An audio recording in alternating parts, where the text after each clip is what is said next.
च भव्यं च सर्वं यश्चाधितिष्ठति स्वर्यस्य च केवलम् तस्मै ज्येष्ठाय ब्रह्मणे नमः। तीनों कालों का जिसे पूरा यथावत ज्ञान है, सृष्टि सारी में प्रतिष्ठित बस वही भगवान है स्वयं सुख रूप जिसका मुक्तिदाता नाम है, उस महत्तम ब्रह्म को कोटि कोटि प्रणाम है, उस महत्तम ईश को श्रद्धा सहित प्रणाम है। धर्म प्रेमी सज्जनों, मैं डॉक्टर दयानिधि सेवार्थी वैदिक व्याख्यान माला में आप सभी का स्वागत अभिनंदन करता हूं। आज इस प्रथम व्याख्यान माला में मैं एक विषय लेकर के आया हूं।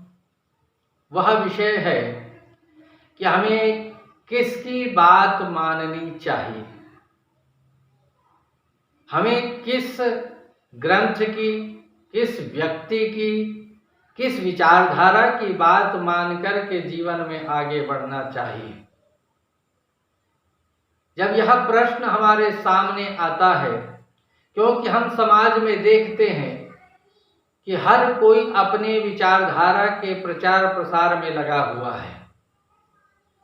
सभी ग्रंथ अपने विचारधारा को, सभी ग्रंथ के विचारों को लेकर के लगे हुए हैं।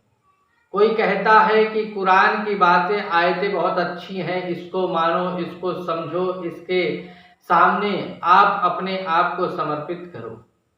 कोई कहता है कि गुरु ग्रंथ साहिब बहुत अच्छा ग्रंथ है, इस ग्रंथ के विचारधारा को आप मानो और इसके साथ जुड़ो, आप सिख बन जाओ। कुरान को मानने वाले ने कहा कि आप मुस्लिम बन जाओ। गुरु ग्रंथ साहिब को मानने वाले ने कहा कि आप सिख बन जाओ। बाइबल ग्रंथ को भी लोगों ने कहा कि बहुत सुंदर ग्रंथ है, बहुत अच्छे विचार हैं, इसको मानो और आप ईसाई बन जाओ।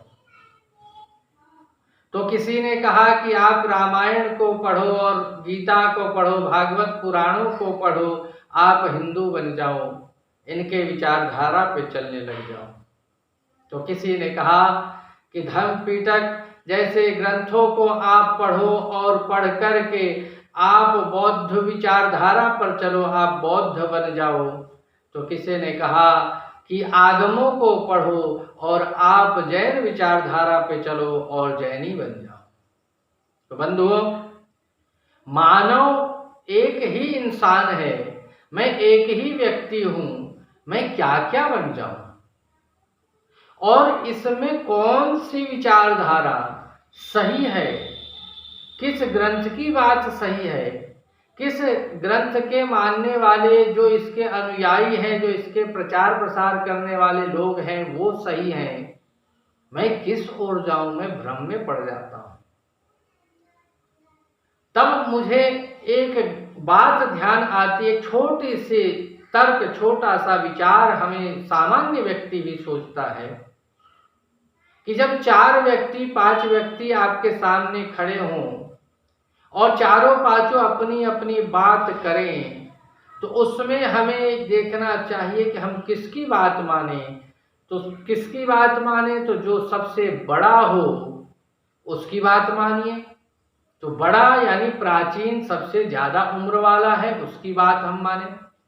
फिर बात आती है कि सबसे प्राचीन होते हुए भी अगर वो पक्षपात की बात कहे कि मेरी ही बात मानो, मैं कह रहा हूं यही सही है, तो वो पक्षपात करता है, तो पक्षपात रहित भी होना चाहिए। प्राचीन भी होना चाहिए, पक्षपात रहित भी होना चाहिए, और ऐसी बात करें जो सब पर लागू हो, यानी सार्वभौमिक भी होना चाहिए। और ऐसी बात हो, ऐसी विचारधारा हो कि जो सार्वकालिक हो, भूत में भी, भविष्य में भी, वर्तमान में भी, तीनों में समान रहे। ऐसा ना हो कि पहले वो बात लागू हो रही थी, आज लागू नहीं हो रही है और भविष्य में लागू हो जाए।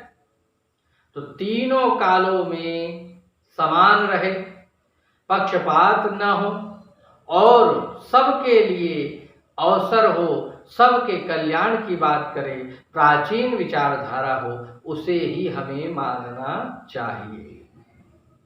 तो बंधुओं, ऐसे सभी विचारधाराओं में सबसे प्राचीन विचारधारा है वैदिक विचारधारा। सबसे प्राचीन ग्रंथ है वेद।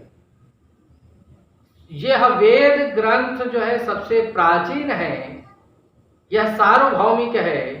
यह सार्वभौमिक होते हुए साथ साथ यह हर परिस्थिति में समान रहता है। जो मंत्र, जो विचार पहले लागू थे, आज भी लागू हैं और आगे भी लागू होंगे, वह सनातन है, कभी भी पुरातन नहीं होता है। आप जो मेरे सम्मुख बैठे हैं, सभी बंधुओं से मेरा निवेदन है कि अगर आपके सामने ऐसी परिस्थिति आ जाए कि किसकी बात माने, किस विचारधारा की बात माने, तो आप वेद की बात जरूर मानिए। मेरा कहना है, यह मेरा विचार है कि हमें वेद को ही मानना चाहिए, वैदिक विचारधारा से ही जुड़नी चाहिए, क्योंकि वेद कहता है कि मनुर्भव, मनुष्य बन जाओ। यह सबकी बात है कि आप मनुष्य बन जाओ, ईमानदारी से जीवन जियो। वेद कहता है समगच्छध्वम, सब मिलकर के चलो। तो ऐसी विचारधारा जो प्राचीन भी है, सबके कल्याण की भी बात कर रही है, पक्षपात रहित है, वह शूद्र, ब्राह्मण, क्षत्रिय, वैश्य किसी एक के लिए नहीं, सबके लिए है। मंत्र बिल्कुल स्पष्ट कहते हैं कि बिल्कुल संस्कृति यह ऐसी है, यह जो है परंपरा ऐसी है कि इसमें सब लोग का कल्याण छुपा है। यह कहता है वेद मंत्र, वेद ग्रंथ कहता है कि ईश्वर कण कण में व्याप्त है, कहीं एक स्थान पर नहीं है। इसकी पूजा पद्धति भी बिल्कुल स्पष्ट वेद के आधार पर है कि आप ध्यान करें, ध्यान के माध्यम से उसको जानने का प्रयास करें। तो बंधुओं, मेरा कहना है कि जब भी आपके सामने ऐसी परिस्थिति आए तो एक विचारधारा, वैदिक विचारधारा से आप जुड़ें, वेदों को समझने का प्रयास करें, पढ़ने का प्रयास करें, तो आप वेद के मंत्रों को, वेद के ऋचाओं को, वेद के विचारधारा को समझें, जाने। इसीलिए वैदिक धाम की तरफ से मैं डॉक्टर दयानिधि सेवार्थी एक वैदिक व्याख्यान माला को लेकर के उपस्थित हूँ, जिसमें आज मैंने यह विषय रखा कि हम किसकी बात मानें, हम किसे समझें, किसके रास्ते पर चलें।